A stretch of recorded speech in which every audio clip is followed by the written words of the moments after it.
Welcome back to the shop and the weather in East Tennessee. It was 60 degrees yesterday. Today it's in the 30s. Go figure. Today we're going to work on my 1937 Pontiac Business Coupe Street Rod. This is a car that my dad built.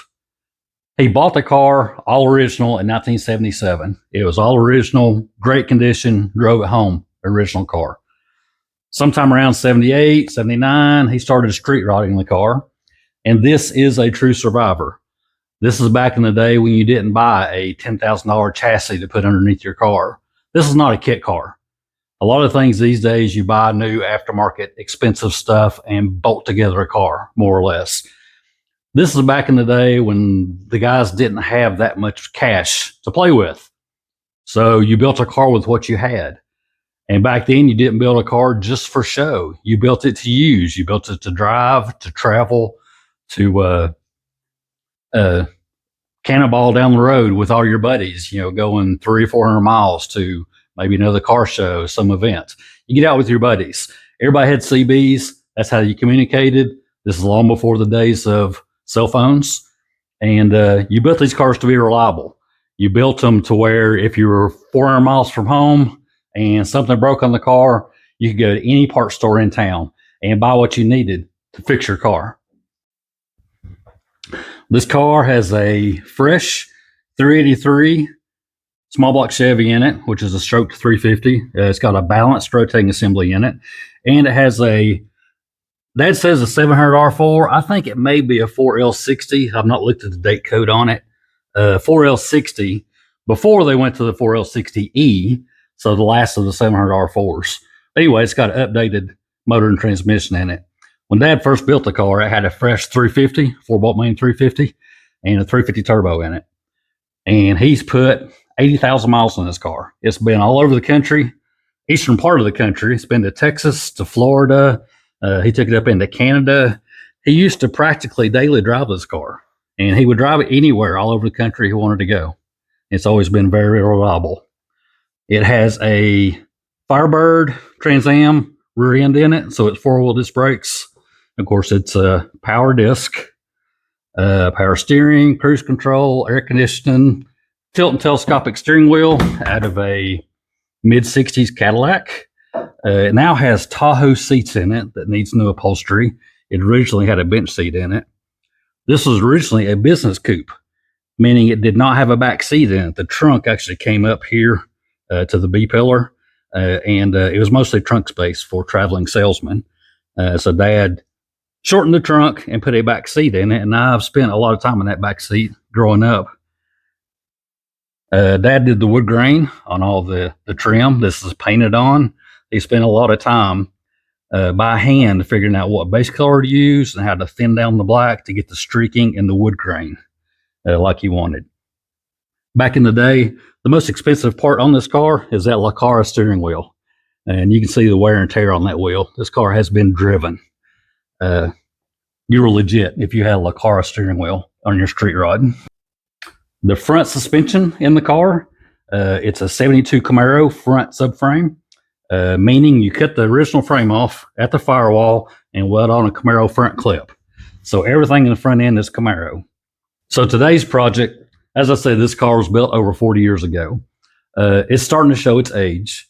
It's got some squeaking in the front bushings. Everything checks tight. Bushings, ball joints, tie rods, it all checks tight and just fine. But the bushings are a little squeaky. So just from age. So we're going to get into it and replace the control arm bushings and shocks and see if we can't take care of that squeak. As I said, the entire front clip on this car is 72 Camaro. Everything from right here, I'll show you here in a second how the subframe is grafted into the original Pontiac frame.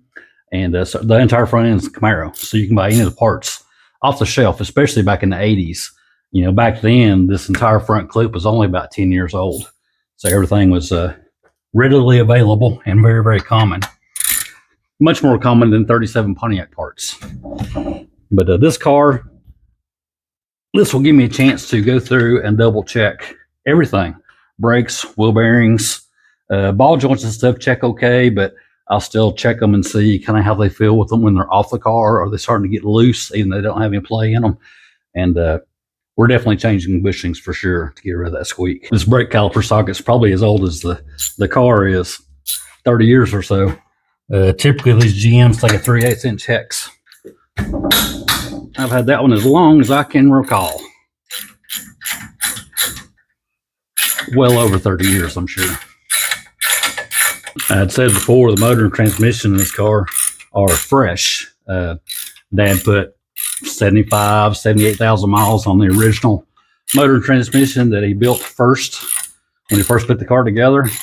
The 383 and transmission that are in it now only have a little over 2,000 miles on them. So this car is good to go for another 40 years after we service all the suspension and brakes.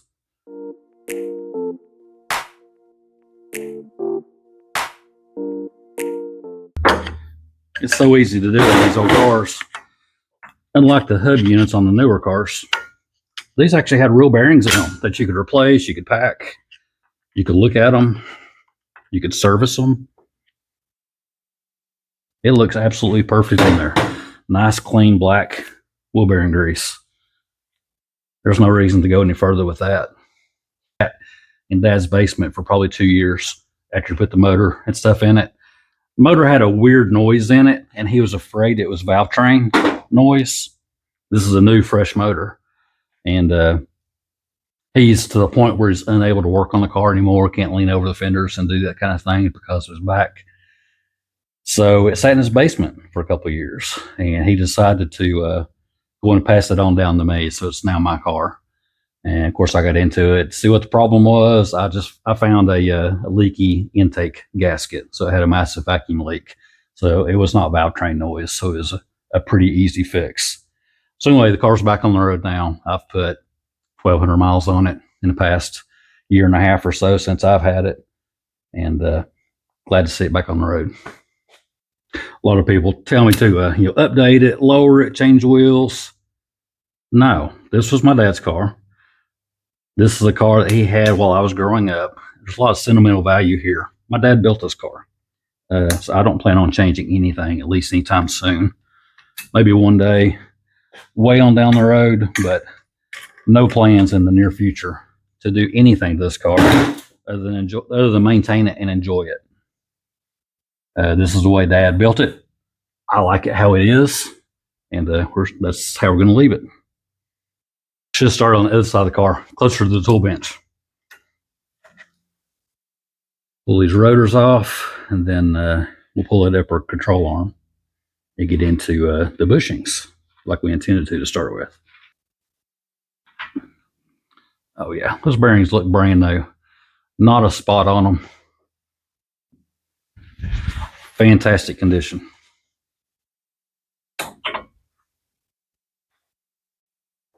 Okay, I did find the smoking gun. This car has had a pop in it in the front from time to time.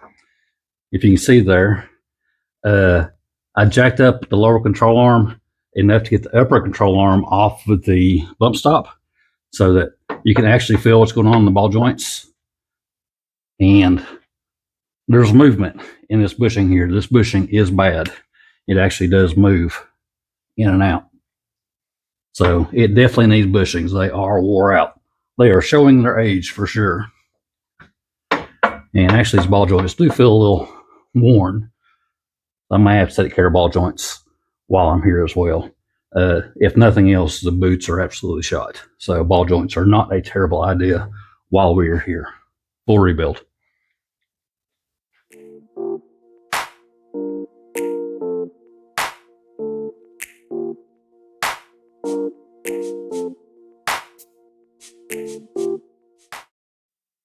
Okay, spindle's out of the way. I got the shock out of there. Held the arm up and cut off the top of the stud, so I dropped the shock out. I'm going to show you an old school way to get these springs out. You do have to be careful. These springs are under a lot of pressure. Old school, if you just let the lower arm down as far as it'll possibly go. I don't know if Dad cut these springs or if they're original. I can't imagine that he cut them. They still have a very light load on them, but you can get a pry bar in there and pop them out. The Karens of the world will tell you the use safety chains and spring compressors, and if you just watch what you're doing, you can do it with a crowbar. Most of the pressure's off that spring. It does have just a little bit. It's hung on the back of the pocket and the lower control arm. They come out pretty easy. It's not that big of a deal. Tell Karen to turn her head. Look the other way. Comes out pretty easy. These do not appear to have been cut. I think they're original. They have not been cut. Pretty typical for my dad. He doesn't really lower things or jack them up. He likes stock, which nothing wrong with that, especially for a driver. This car was intended to be comfortable and drive across country, long distances with no issues. The lower bushings actually feel pretty good, but we're going this far. We're doing upper bushings. We're going to do ball joints. We're doing shocks. We may as well put bushings in the lower control arm while we're here. Why would you not, you know? Okay, I'm going to continue work here. I'm going to get this upper control arm off. There's some bolts up here on the top, along with some shims that you can't see anyway. Do pay special attention to where the shims come out. Shimming on these two bolts up here is how you set your caster camber. So pay attention to what shims come out of the front and what shims comes out of the back, so you can put them back where they were. And that should get you pretty dang close to alignment. Back in the shop again, second day. Yesterday was kind of an easy day, just kind of blew the front end apart on the car. It's spinning around here. So walking back into the shop this morning, and the whole front end's all blown apart. Got a lot of pieces to clean up and bushings to install. I've got bushings for upper and lower control arms. I've got new shocks, and I went ahead and ordered new ball joints and the sway bar end links that to go in it. Steering's still in the car. No reason to take that loose. All that still checks good. But so today there's a lot of cleanup and throwing the bushings out of it and get all this stuff ready to go back in the car. New ball joints are supposed to be here tomorrow, I believe. So lots of prep work to do. I plan to work on these upper control arms first, just because they're the most critical. So to start with, I'm going to remove these ball joints. These upper ball joints look like they're original to the 72 Camaro. They're still riveted in place, so these have never been changed. They actually still feel good. They're still good and tight. They're actually fine. The boots are destroyed, but I'm going to replace them anyway, just because I'm already here. So, you know, why not while I'm here? To me, it's just as easy to replace the ball joint as it is to find the boot to go on it. And these are, even the 72 Camaro, that's still pretty old these days. There's a couple of ways you can get these out. You can grind the heads off of them, off these rivets to get them out. You can chisel them off if you have a really good air hammer and a sharp chisel. I'm going to try to drill first to kind of loosen them up and then chisel the heads off of them. We'll see how that goes. I'm going to go with a small drill bit to begin with, because you don't want to oversize the hole the replacement ball joints will bolt in rather than rivet. So you don't want to drill a hole too large and mess up those holes, because then the replacement joints won't go in the right location.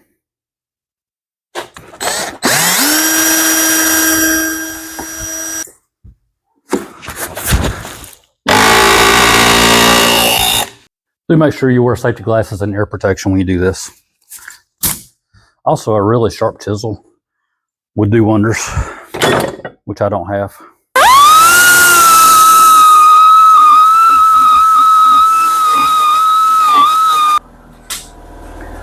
Okay, I ended up using a rotary file this time to knock the heads off those rivets.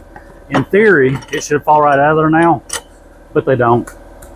You should be able to punch the rivets down through, and that never happens. You can try it, but it never does. Normally, I'll have to wedge between the ball joint and the arm in order to get the ball joint up off the rivets, and then you can work on knocking those rivets the rest of the way through.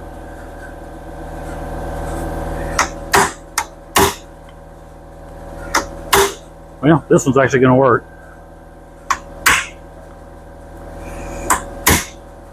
And that's the old greasy ball joint out of the way. All right, I may have found a decent solution to getting these out a little bit easier. Now this is the driver's side where the upper bushings were just absolutely shot. It had play in them. I've got it in the vise, the crossbar and the vise, so the arm itself can move. And I found you gotta leave yourself a little space. If I hit the arm itself, I can drive the shaft and the bearing to one side. And at least on this one, when I'm driving this direction, it's pulling the outer sleeve off on this side. I've already got the inner rubber off on this other side because it was so loose. A little bit of this back and forth, and the inner rubber came completely out on its own. Again, because it was so worn.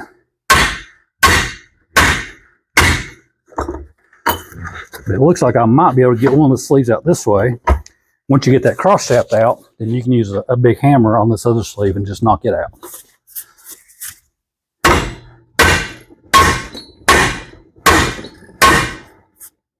So far I'm having a little bit better luck on this side.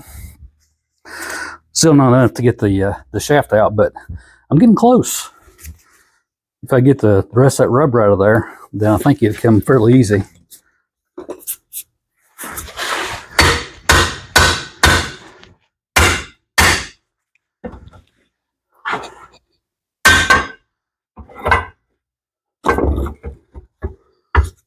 There we go, inner rubber's out. So now I've just got the outer sleeves to deal with, which should go much easier.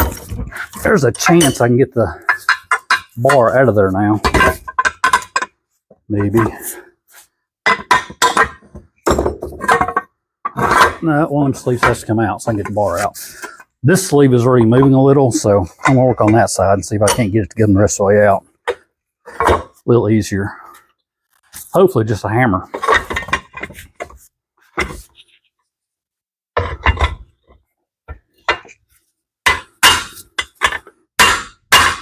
Yep. Because this side was coming out pretty easy anyway. Like I said, this was... There it is. There it comes. A little more tap and she's out. All right, that arm's stripped down. Okay, upper control arms are stripped down, both of them. So I'll do some cleaning and painting, and then we'll reassemble with new bushings and stuff. Lower control arms. Typically these ball joints just press in from the bottom. So you can usually just knock them out with a hammer because they just press in from underneath. There's no snap rings or anything. To verify, I'm going to pull the boot off of it just to get it out of the way. I think it probably needs to come out of the way anyway so it can go back through the hole. Maybe. Nah, we're good. As far as I can tell, we're good. Let's hit it with a big hammer and see what happens. This is another one of those occasions where brute force often wins the battle. I did not have to go to the press. I took the boot off of it so I could actually attack the outer portion of the ball joint where it actually presses into the arm around here. Verified there was not a ring, which I knew there wasn't, but verified that. So if you can get it in the vise enough, brute force took the other one out without too much issue. See if we can get lucky a second time. Hardest part's hanging onto the arm, so it'll take the brunt.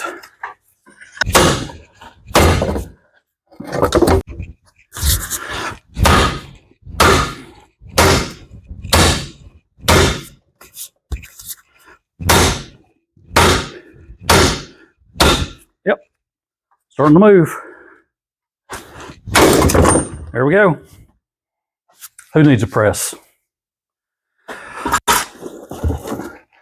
Ball joint out. A little notchy. Definitely need it replaced. So getting the bushings out, it's not real glamorous. It's not real fun. These are the new bushings that go in this upper control arm. And the lower control arms are the same way. Only difference is the upper arms have a cross shaft in them that makes it a little more difficult. But basically you have this outer steel sleeve that presses into the arm, and then you have the rubber and then an inner sleeve. In order to get these out, basically if you'll put a map torch on the outer sleeve and melt the rubber enough that you can get the rubber and the inner sleeve to knock out of there, which doesn't take a whole lot really. It'll catch fire, but you can blow it out. But anyway, you want to get hot enough that you can press that rubber and stuff out of there. Because every time you hit that with a hammer or with a chisel, that rubber is absorbing that shock. So it's not doing you any favors. So basically you got to get that rubber, the bushing out of there so that you can then work on this outer sleeve and get it knocked out of the arm. It can be a pain in the rear end. Sometimes it's not too bad. But anyway, at this point I've already shown you what I'm going to show you of how I struggled to get all those bushings out. To put these back in, normally I would clean all this stuff up really well and put a new coat of paint on it and make everything look brand new. It's 30 degrees today and snowing outside. You can't paint when it's 30 degrees, at least I can't. And my shop heater is not heated. I've got one of those jet engine loud heaters, but it's not on a thermostat. And I'm not going to run that thing for hours in order to cure paint. So I'm going to do what I have to do to put it back together, and we'll throw some paint on it sometime later, maybe in the spring. So to put these back in, I am cleaning up the components, like the cross shaft. I'm going to wire brush where the bushings go on here to make sure that's nice and clean. And then I'll show you how to throw it back in the arm. Now that I've got the shaft cleaned up, at least the important portions of it, the original inner sleeves were rusted to this shaft, and it took a lot of heat and vice grips to work it and get those inner sleeves off. So having these really clean, and I'm going to put some anti-seize on there just for good measure to try to help the situation, try to help the next guy who has to get in here and change his bushings again sometime down the road, probably another 40 years, but maybe it'll help me at that point. Or my kids, although my kids are not really mechanically inclined. It'll help the mechanic that my kids hire to work on this car when I'm gone. Okay, anti-seize on the new shaft. I'm going to take these new bushings, and of course they press in from the outsides. And I'm going to see if one side fits better than the other. The one that's the hardest to put in is the one I'm going to put in first. The one that doesn't slide in as deep, so this side over here is a little more difficult than this side.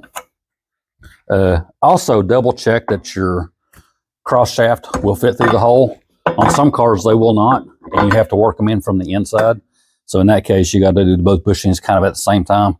In this case it will come in from the opposite side, so I can go ahead and knock one bushing in as far as I can and then slide the shaft in and do the other bushing. I use a dead blow hammer.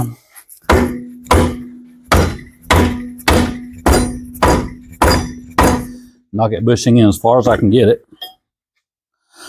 Slide the shaft in. And then we'll work on the other side.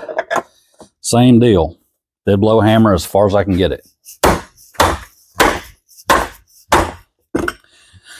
Once you get to a certain point where you get the washers and the nuts on the outside, then you can use the shaft itself to compress the bushings into the arm.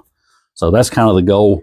That's where we're trying to get to, is to get enough thread exposed that you can start the washer and the nut on both ends in order to make that happen.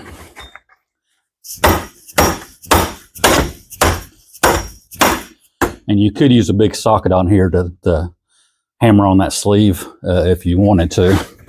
I've already done the other arm, and it wasn't necessary. So we'll see if I can get just as lucky on this side. Of course, that big washer helps to spread out the load on that bushing if you can get enough thread engaged. Without stripping it in order to push that bushing in. Obviously, you don't want to mess up the thread. Then you can start working it in on both sides, and it will compress that bushing. And when it starts turning on you, you can use a crescent wrench on the flats here, or you can put this cross shaft in the vise on these flats, and it'll hold the shaft for you, which I'll do that here in a second.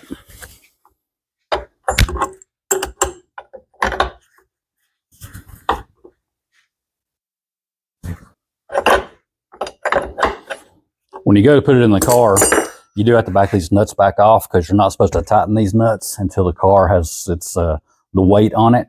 So the arm is at right height, because these factory rubber bushings are vulcanized, both the inner and outer sleeves, so they actually have a little spring right to them. So when you tighten these down, it's a little bit difficult to move the arm. It doesn't move freely like it would if it had polyurethane bushings in it. Part of me wishes I went ahead and put poly in these now, but they cost more. And some will argue they don't give us as good of a ride. They're a little more harsh, and this car's had rubber in it all of its life, so I went back with the factory style bushings.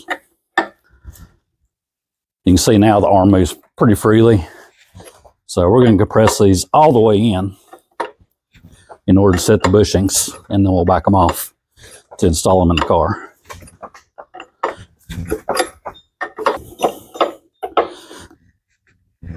Okay, fully compressed. And here's a chance to see just how weak these factory arms are. The bushings are fully compressed, meaning the inner sleeves are all the way on the shoulder on both sides. You can see the arm itself, the stamp steel arm, is compressed. It's deformed from putting the bushings in there. That's how weak these arms really are. Don't be surprised. Take a hammer and knock them back out, so they meet the bushing where it's supposed to go. Well, I got a box full of goodies from Rock Auto yesterday. All new ball joints and sway bar end links. I'll tell you what, if I knew how to do it, I'd play me some Mr. Rogers theme music. Come out to the garage and putting on my cold weather gear. It's 21 degrees this morning, so it's still a little chilly in the shop. Of course, I'll leave my garage get up in the garage because it's too nasty to put inside the house. My wife would kill me. Okay, so yesterday I took the day off because my 5th grandchild, the first child for my youngest boy, was born yesterday. So had a day of celebrating at the hospital with the family. So today we get back on the project and finish this thing up. The upper control arms are already back in the car. Of course, bushing is already in both the lowers and the uppers. Upper ball joints simply bolt back in the same way the old ones came out, except they use bolts instead of the original rivets. I'm installing the ball joints in the lower, and they, of course, press in. I am using a press. I know most of you, or a lot of you, probably don't have access to a press. I have beat them in with a hammer before, and that works just fine. But I have a press, so that's the way I'm going to do it. The point is just to put them back in the arm, same way they came out. I like to take the extra time to clean up, bolts and things like that, so everything goes together nice and clean and easy, so that hopefully it'll be easier the next time I have to work on it or somebody has to work on it. So I'm going to take the bolts for the lower control arms and clean them up on the wire wheel. They're just rusty and they're showing their age, so there's no reason not to spend a little extra time to make things easier to get a part for the next guy. Clean parts are always a lot more fun to work with, and they go together better. It works better. I will also anesthete these as I put them back in. I don't know if you can hear me with that running. I will also anesthete these as I put them back in, because a lot of times they'll rust to that inner sleeve inside the bushing. Don't want that to happen. We want them to come out nice and easy next time they have to be serviced or changed. Get my pry bar ready. There is a notch on this lower control arm where the pigtail of the spring will pocket into.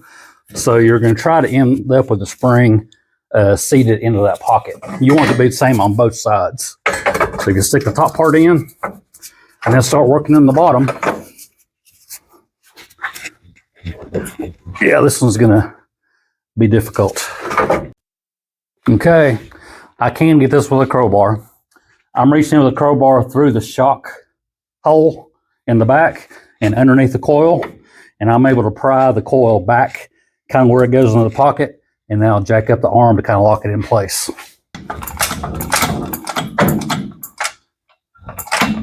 Once you get a little bit of tension on it, you can smack it with a hammer and knock it on back into the pocket.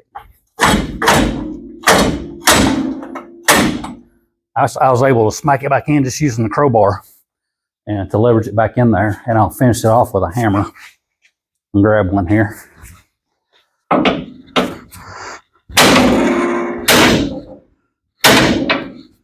All right, that's where it goes.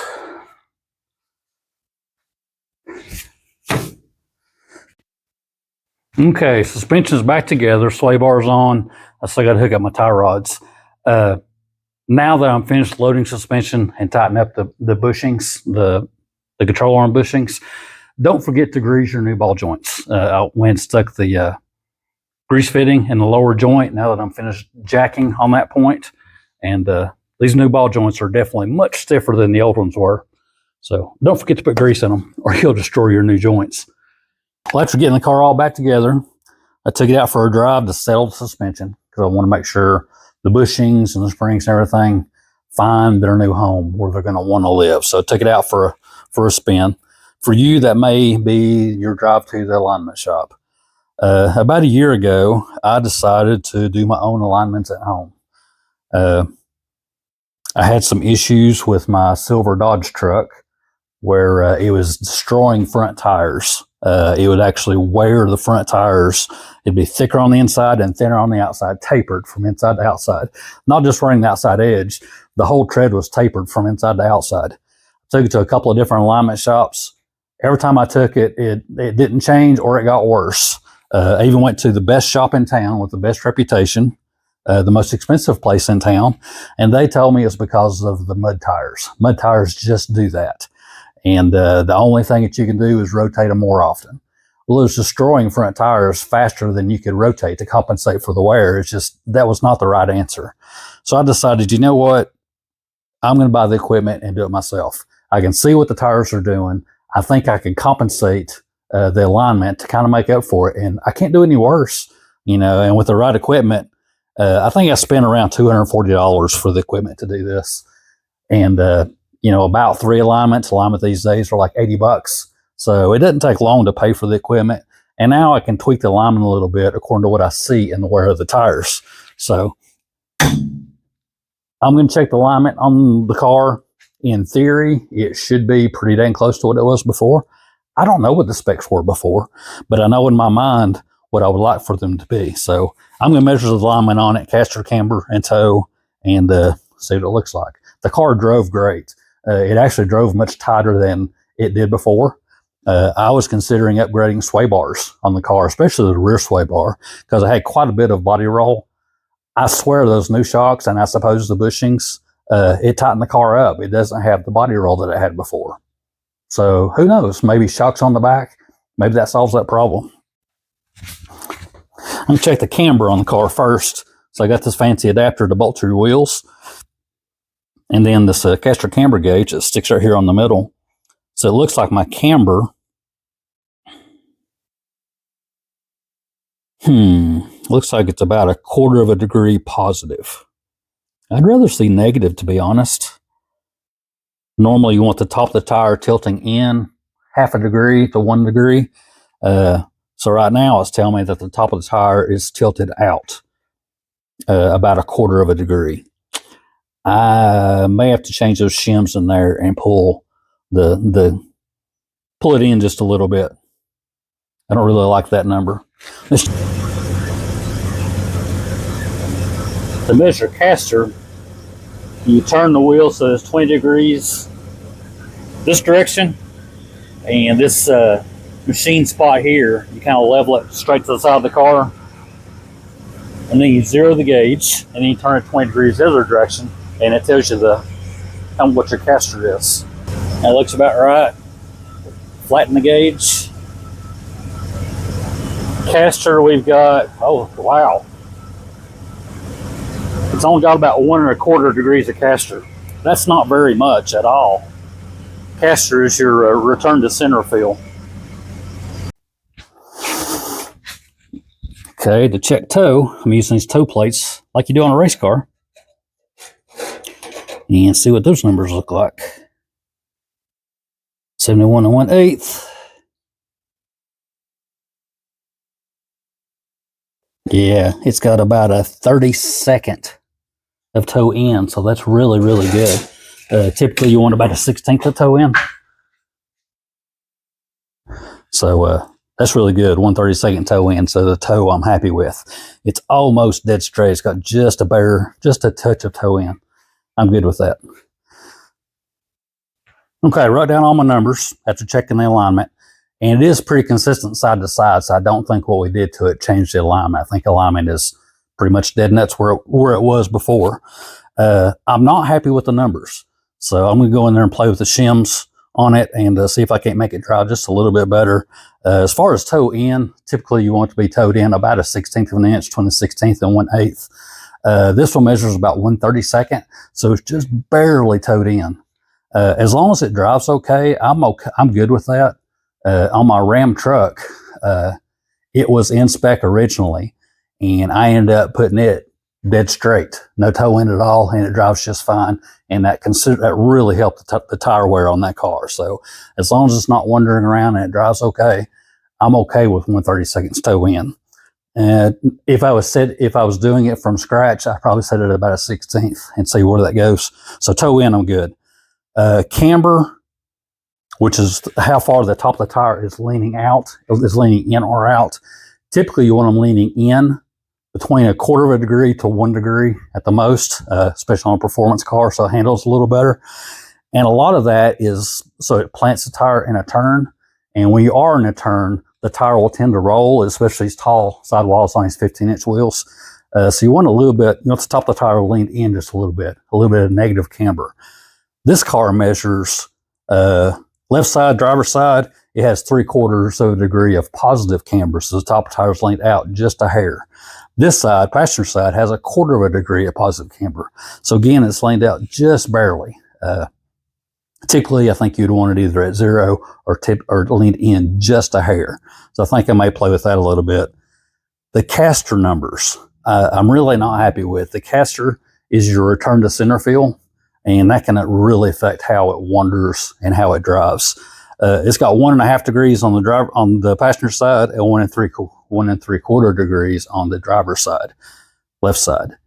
That is very, very little camber or caster. I'm sorry, caster. I'm not happy with that at all. I'd really like to see much, much more caster. On a solid axle front end, I would typically target between 5 and 7 degrees of caster.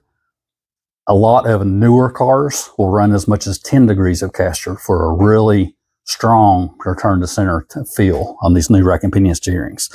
So 1.5 or 1 3/4 caster, that's very, very little. It's can be very free and could float around a little bit and wander. So I'm going to play with the shims on the car and see if I can't get a little bit better numbers. Let the car drive a little bit better.